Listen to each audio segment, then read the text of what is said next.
ውሽሚት ከሰባተኛው ሰማይ አምልጣ ቅጣቱን ፈርታ እየጨለለች እግር አውጪኝ ብላ ነው የፈነጠዘችው። ታስሮ እንደተፈታ እምቦሳ እየፈነጠዘች ትገኛለች። ሲቀጥል የሰው ባል ለማማለል እየተጋጋጠች ነው ማለት ነው።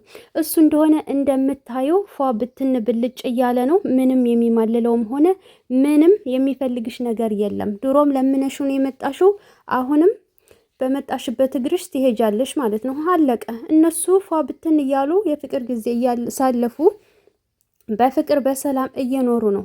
አይሽ ትናንትና ደግሶ ነው የጠበበቃት ማለት ነው። እውነት ላንቺ ፍቅር ቢኖረው ሪስፔክት ቢኖረው ሚስቱን እንደዚህ አድርጎ ደግሶ ወጪ አውጥቶ አሳምሮ ቤቱን አይጠብቃትም ነበረ። ገባሽ?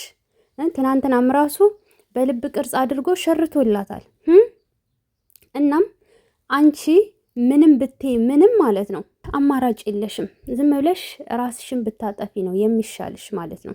ቆይ እኔ የምለው ሰባተኛው ሰማይ ልከንሽ አልነበር እንዴ? የሰራሽው ወንጀል አስፈርቶሽ ቅጣቱን ስለፈራሽ ሩጠሽ እየፈረጠጥሽ መጣሽ ማለት ነው። ቆይ የሞተም ሰው ይነሳል እንዴ? ነገሩ እሷ በቁማ ነው እኮ የሞተች። የምር በቁማ ነው የሞተችው ማለት ነው። እናም በአዲስ ነገር ጠብቁን፣ ሄርሜላና አብርሽ ይምጡልን እያሉ ብዙ ልጆች ይንጫጫሉ። እኔ የሚገርመኝ ነገር ማለት ነው ሩታና አብርሽ ሲሰደቡ አልፈልግም እያሉ ከዛ ሄርሜላና አብርሽ ኑቶሎ የሚሉት ነገር ነው ግራ የሚገባኝ። አላማ የጠፋባቸው ሰዎች፣ ምን ማውራት እንዳለባቸው የማያውቁ ሰዎች። እሷና እሺ እንዲሰደብ ካልፈለጋችሁ እሷን ከሱ ጋራ ለምንድን ነው የምትሏቸው? የኔ ጥያቄ ኩዌሽን ማርክ አስቀምጬላችኋለሁ። ገባችሁ? እና አንድ እወዳለሁ ከሚል ሰው ይህን መስማት ያሳፍራል። የምሬ ነው ያሳፍራል። ሲቀጥል ደግሞ ማለት ነው እኛ የምንወዳቸው ከሆነ አንድ ላይ እንዲሆኑ ነው መፈለግ ያለብን እንጂ እየተለያያችሁ ነው ከዛ እንደገና ደግሞ ወዳችኋለሁ ማለት ይሄ ማስመሰል ነው የሚሆነው እና በጣም ነው የሚያሳፍረው። ሲቀጥል ደግሞ ማለት ነው አብርሽ ውሽሚት እየሰማሽ ነው? አብርሽ የኔ ውድ ሚስት፣ የልዑሌ እናት፣ አምሳያዬን የሰጠሽኝ የኔ ወርቅ ሚስት፣ የሴቶች በላይ ላንቺ ነው የተሸነፍኩት። ከዚህም በላይ ይገባሻል። ፈጣሪ በሞገስና በጸጋ ከረጅም እድሜ ጋር ያኑርልኝ ሩታዬ ብሏታል። እሺ ገባሽ? እያመሰገናት ነው ያለው። ፍቅሩን እየገለጸላት ነው ያለው። እንደሚወዳት እየተናገረ ነው። ሼርም አድርጎላታል። በቃ ይህንን የመሰለ ፍቅር እንዲፈርስ እንዲበተን የምትፈልጉበት ምክንያት ሊገባኝ አልቻለም። እኔ እነሱን የምወድ ከሆነ የማከብራቸው ከሆነ አንድ ላይ እንዲሆኑ ነው የምፈልገው እንጂ ውሽሚት ጋና ልጁ እኮ መቀመጫ አጣ። በነገራችን ላይ እኔ ከዚህ በኋላ በአብርሃም አልፈርድም። ገባችሁ? ለምን መሰላችሁ? ከሚስቱ ጋራ ሲሆን በዚህ በኩል ከሄርሜላ ጋራ ና እያሉ ይጨቀጭቁታል፣ በውስጥም በውጭም ማለት ነው። ከዛ ደግሞ ከሄርሜላ ጋር ሲሆን ደግሞ ከሚስቱ ጋር አንድ ላይ እንዲሆኑ የምንፈልገው ደግሞ እንንጫጫለን። ልጁ ምን ይሆን ነው የምትሉት? የምር ልጁ ዳገብቷል፣ መቀመጫ አጥቷል። ከሷ ጋራ ነው ቶሎ እውነት በጎችን አቃጥላቸው የሩታ አድናቂዎችን ባናት ድፋቸው እንደዚህ በላቸው የሚሉ አሉ ማለት ነው። የእውነት አብርሃምን የምትወዱ ከሆነ የእውነት ሩታን የምትወዱ ከሆነ እነሱ አንድ ላይ እንዲመጡ ነው መፈለግ ያለባችሁ፣ መናገርም ያለባችሁ፣ መኮመትም ያለባችሁ እንጂ ከሄርሜላ ጋር ና እያላችሁ እንደዚህ ማለት በጣም ያሳፍራል። በጣም ነው የሚያሳፍረው።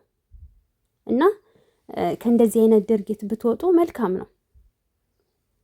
እነሱ መቼም አይለያዩም ነው የምላችሁ። በቃ መቼም። ምክንያቱም እዚህ ቤት ንጹህ ፍቅር ነው ያለው፣ መዋደድ አለ፣ ዋጋ የተከፈለለት አለ። እንዲህ ትናንትና ቂጧን የጣለች ዱርዬ መታ አይ እወድሃለሁ አይ አፈቅርሃለሁ ስላለሽ ብቻ ርካሽ አድርጎ ነው እኮ የሚስልሽ እንጂ አያከብርሽም።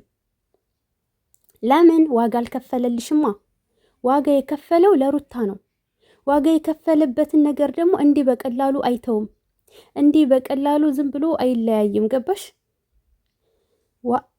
እቃ እንኳን ማለት ነው ከሱቅ በውድ ዋጋ የከፈላችሁትንና ከፍላችሁ የገዛችሁትንና በርካሽ ከፍላችሁ የገዛችሁትን አንድ አይነት እንትን አሰጡትም፣ አንድ አይነት ቫልዩ አሰጡትም። ለምን ይሄኛው ቢሄድም ቢሰበርም ቢከስርም በርካሽ ይገኛል። ይሄኛው ዋጋ የተከፈለለት ግን በውድ ስለሆነ ዋጋ እንደሚያስከፍል ስለሚታወቅ በጥንቃቄ ይያዛል። እንዲሁ በቀላሉ የምትተውት ነገርና የምታጣጥሉት ነገር አይደለም። ስለዚህ አንቺ እንኳን ልትወዳደሪ እግር ጣቢያዋ ልትደርሺ አትችይም። አስረግጬ የምነግርሽ ነገር እዛው ሲኦል ለምን አልተቀመጥሽም? ቅጣቱ አስፈራሽ? አምልጠሽ እያበድሽ መጣሽ? ስትፈልጊ ሃይማኖተኛ ትመስያለሽ፣ ጨዋ ሚስኪን ለመምሰል ትሞክሪያለሽ። የማንን ልብ ለመብላት ነው? የእሱን ልብ ለመብላት እንዳታስቢው። መቼም ቼክ አያደርግሽም። ሊሸቅልብሽ ይችላል፣ ሊነግድብሽ ይችላል። ለዛውም ክብርሽን ዝቅ አድርገሽ ራስሽ ለምነሽ ራስሽ ቀለበት አድርግልኝ ብለሽ ራስሽ አግባይ ብለሽ እኔ ምርጥ ጸባይ ነው ያለኝ ማንም አይጨቀጭቀም በፍሪደም ትኖራለህ ብለሽ እየጀነጀንሽው አንድ ቀን እንኳን ታምሪያለሽ ብሎሽ አያውቅም። ወይንም ደግሞ አምሮብሻል እንኳን አይልሽም። በግዳንቺው የሆነ አስገድደሽው ካልሆነ ሩታን ግን አይተሽ አምሮብሻል፣ ለዛውም ደግሞ የመንግስት ነው ወይንስ የግለሰብ ነው እስከ ማለት ድረስ ነው የተደመመው። እየሰማሽ ነው አይደለ? አስረግጬ የምነግርሽ ነገር ይሄው ነው። እና ጊዜሽን በከንቱ ከምታባክኝ ዝም ብለሽ ከምታብጂ፣ አዎ የራስሽን ሰው ብትፈልጊ መልካም ነው። ከዛ ውጭ ግን በከንቱ ጊዜሽን ማባከን ካማረሽ ደግሞ አባክኝ፣ እኔ ምን አገባኝ። ሶስተኛ ኤፍሱንም ልቀቂልን። መቼም ኤፍሱንን ነው እየላቅሽልን ያለሽው እየፖስትሽልን ያለሽው አይደል እንዴ? ምስኪን ስታሳዝን በእናታችሁ። ወይኔ በእናታችሁ አሳዝነችኝ። እናም የኔ ውድ ቤተሰቦች እንግዲህ ይሄንን ይመስላል። ውሽሚት እየተቁላላሽ ነው። እሱን ለመወሶስ የማታደርገው ነገር የላትም። አንዴ ቁምጣ ትለብሳለች፣ አንዴ አጭር ቀሚስ ትለብሳለች። ምንም አትለብሰዋል እንዴ? እና እንደዚህ በመቁላላት የሚሆን ነገር የለም። ሰምተሻል? እና ውድ ቤተሰቦቼ ላይክ፣ ሼር፣ ሰብስክራይብ አድርጉኝ። ፈጣሪ ጠብቃችሁ፣ ፈጣሪ መልካም ልብ ላላችሁ በሙሉ ከፍ ያለ ደረጃ ያድርሳችሁ። የስደት ሀገር በቃችሁ ብሎ በሀገራችሁ ላይ ፏ ብትን ዝንጥ ብላችሁ የምትኖሩበትን ህይወት ፈጣሪ ይስጣችሁ። ወዳችኋለሁ። ሰላም ቆዩልኝ። በአዲስ ቪዲዮ ኋላ ላይ ብንገናኝ